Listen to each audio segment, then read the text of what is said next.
আপনি কি জানেন পেঙ্গুইন পাখি হলেও উঠতে পারে না, তবে পানির নিচে ওরা যেন নিখুঁত সাঁতারু। এমনকি ঘন্টায় 15 কিলোমিটার গতিতে সাঁতারও কাটতে পারে।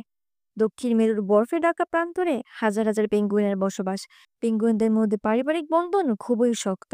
একটি মা পেঙ্গুইন ডিম পাড়ার পর বাবা পেঙ্গুইন তা আগলে রাখে দিনের পর দিন, বরফের উপর দাঁড়িয়ে, না খেয়ে।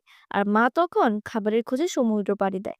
পেঙ্গুইনের প্রিয় খাবার মাছ, স্কুইড আর ক্রিল। সবচেয়ে বড় প্রজাতির নাম এম্পেরর পেঙ্গুইন, যাদের উচ্চতা প্রায় 4 ফিট এবং ওজন 30 কেজিরও বেশি। তাপমাত্রা -60 ডিগ্রি কোনো সমস্যা না। তাদের শরীরে 3 স্তরের পালক আর মোটা চর্বি থাকে, যা তাদেরকে কড়া শীতেও টিকিয়ে রাখে। একটি পেঙ্গুইন যখন জোড়া বাঁধে, সাধারণত সারা জীবন সেই জোড়াই থাকে। পেঙ্গুইনের হাঁটা পৃথিবীর সবচেয়ে কিউট ওয়াক।